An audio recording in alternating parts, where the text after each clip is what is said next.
Hi there and welcome to another video on my Disney playlist. This one is all about the Festival of Fantasy Parade viewing and dining package, which is available at Magic Kingdom in Walt Disney World, Florida.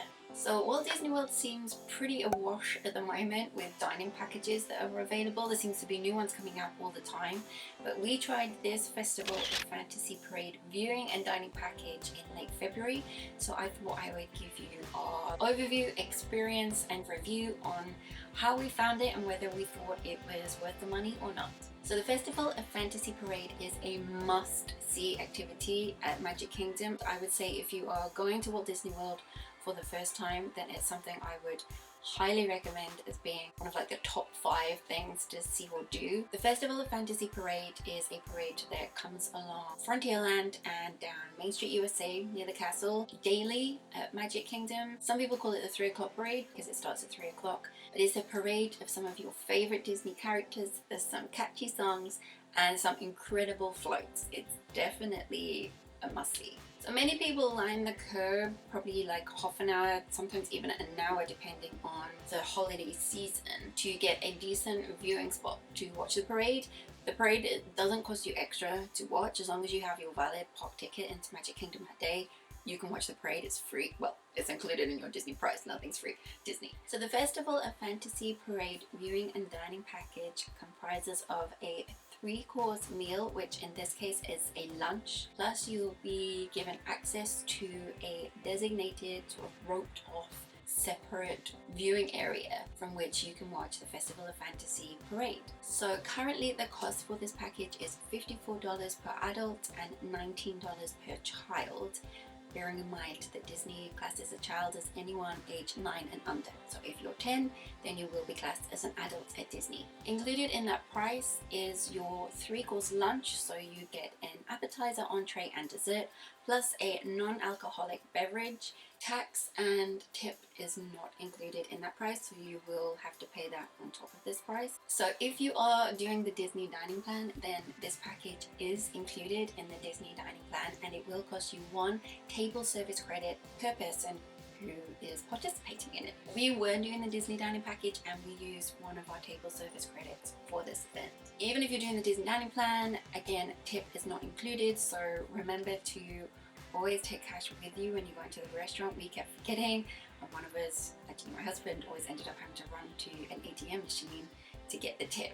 How to book? You can book this Festival of Fantasy Parade viewing and dining package either by calling Disney, I will put the number on the screen, or you can just go online, which is how I always prefer to book. Living outside of the US, I just find it a lot easier to book online. For any Disney dining reservations, you can book them 180 days in advance. If you go on the Walt Disney World website, just type in the Festival of Fantasy Parade package. It'll come up, and from there you can select your date and select your time. So as mentioned, this is a lunchtime meal. Currently you seem to be able to book a time slot between about 11:30 a.m. and 12:30. We booked ours I think for about 12:15. I think we sat in the restaurant probably for about an hour and a half. We didn't feel rushed, I have to say. It didn't feel like you were kind of, as soon as you finished they wanted you out. So the meal is served at Tony's restaurant, which is in Magic Kingdom. So Tony's restaurant is situated pretty much as you go in the entrances in the town square area of Magic Kingdom. As you go in the main entrance, you'll see the town square right in front of you where the American flagpole is, and sometimes where there's quite a few characters doing meet and greets there. To the right of that, if you're looking at the castle, to the right of that is the town hall, which is where you can currently meet Mickey and Minnie as part of Mickey's 90th birthday celebrations. You can also meet Tinkerbell at the moment as well in the town hall, but sort of amongst that building there is Tony's restaurant to the left of that. It is an Italian restaurant and it is themed on Lady and the Tramp. So if you are familiar with Lady and the Tramp movie, we love Lady and the Tramp movie, then you will be definitely familiar with the spaghetti scene with Lady and the Tramp. This is basically the restaurant. It's Tony's Italian restaurant.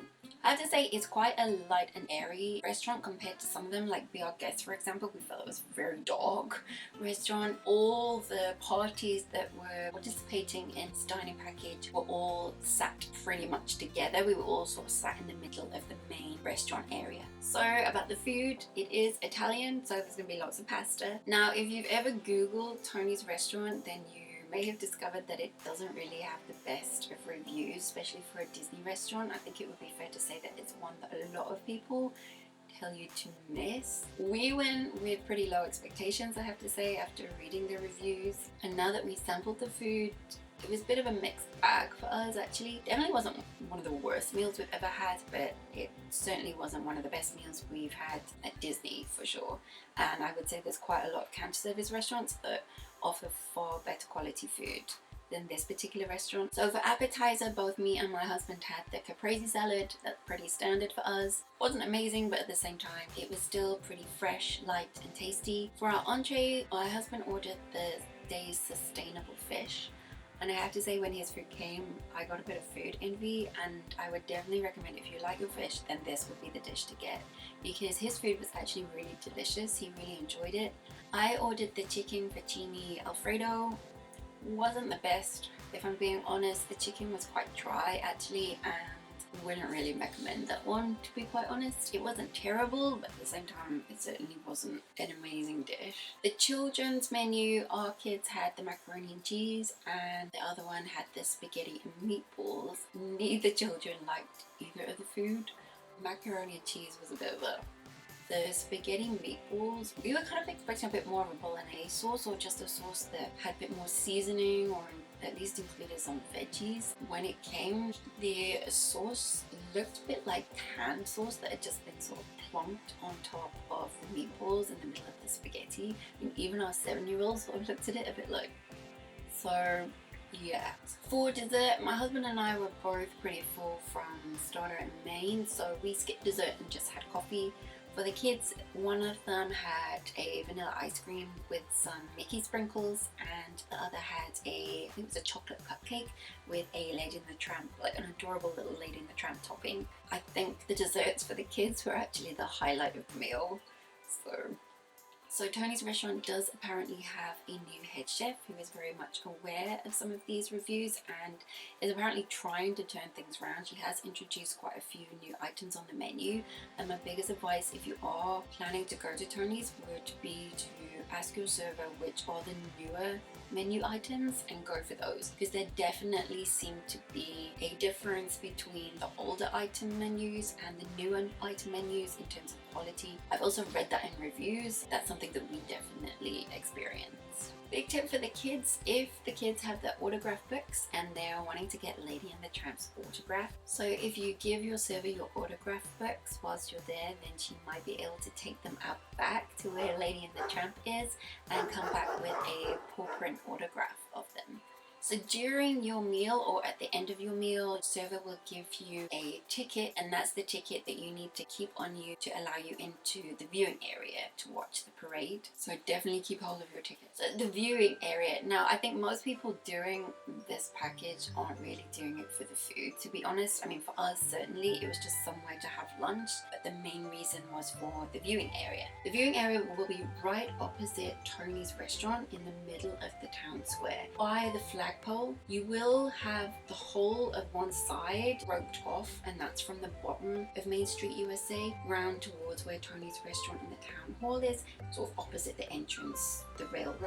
They do advise you to get there about 35 minutes to 15 minutes before the parade starts, about 2:30 to about 10 to 3. We got there about 2:45 to 3, and there was absolutely tons of space. Like, we were really spread out. I mean, this was the first time our kids were watching the Festival of Fantasy Parade, and they were able to stand up whilst the parade was on, dance around, interact with the characters a lot, and still have loads of space. There was nothing obstructing them, which definitely made watching the parade, I think, a lot more pleasant, especially in the heat of the Florida sun. You're not all sort of crammed together like a sardine, like you can be sometimes when you're watching the parade. One thing I would note is that the area in which you are able to watch the parade from, with this designated roped off area, the top part of it, which is basically the bottom of Main Street USA, so if you can stand there, watch the parade coming from Cinderella's castle all the way down Main Street, USA towards you, that is definitely one of the prime viewing spots. I know there are some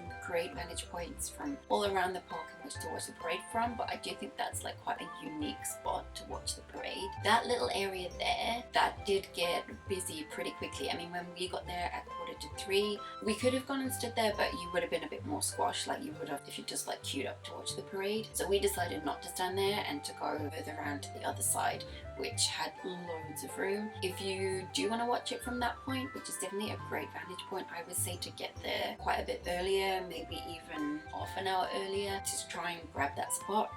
Saying that though, you could also half an hour earlier maybe get an equally good spot outside that designated area and not have to do the dining package. But that's definitely a unique spot from which to watch the parade. So overall, with the food being a bit of a mixed bag, is this something I would recommend? Did we think it was value for money? I mean, we were doing the Disney dining package and we did have table credit to spare, so as I said, it was just a way for us to grab some lunch and actually have a sit down lunch in the air conditioning and just like relax our feet, take our time heading over to the parade, and we had tons of space around us, so it was quite a leisurely experience for the parade. Is it worth it? Will we book it again? In peak season, I could see this being something to consider. When the parks are so busy and you do have to kind of stake your spot out quite early on, then I can see this being something that would definitely be a consideration if you choose your food carefully. Having said that, if you're going at a time when it's not sort of peak or not quite as crowded, then to be honest, I would say this isn't one that I would say is a must-do. There are far better value dining packages available, especially like some of the dessert parties. I think are actually better than this one. I mean, for us, our children are at the age where they want to interact with the characters during the parade. If your kids aren't at that age or characters aren't for you, then there are definitely other places in the park that you can get a decent, if not better, view to watch the parade from. A lot of people tend to head up towards the railroad on the platform. That's a great place to watch the parade because you can look down on it, so you can definitely get some great photographs from that point, because you will get the castle in the background too, coming down Main Street, USA. Also, another thing to bear in mind is the parade does start in Frontierland, and if you're wanting to grab a good spot, then I'd actually recommend heading over to Frontierland, because there's some really great places in Frontierland to watch the parade and you don't need to get there quite as early. I also don't think people always realize that the parade comes through Frontierland. Also, another thing to bear in mind is it starts in Frontierland, so if it's a scorching hot day, then you're probably better off watching the parade in Frontierland, because you won't be standing there quite as long, because it will come to you a lot quicker. So if you're thinking about doing the package or you're trying to weigh up whether to or not, I hope you found this review helpful. Just my honest opinion and just sharing our experience. Personally, I wouldn't say it's a must do. If you have any questions, please just pop them in the comment section below and I'll do my best to reply. But thank you so much for watching. Please hit that subscribe button. There's plenty more Disney videos coming, and I shall see you soon on my next video. Bye!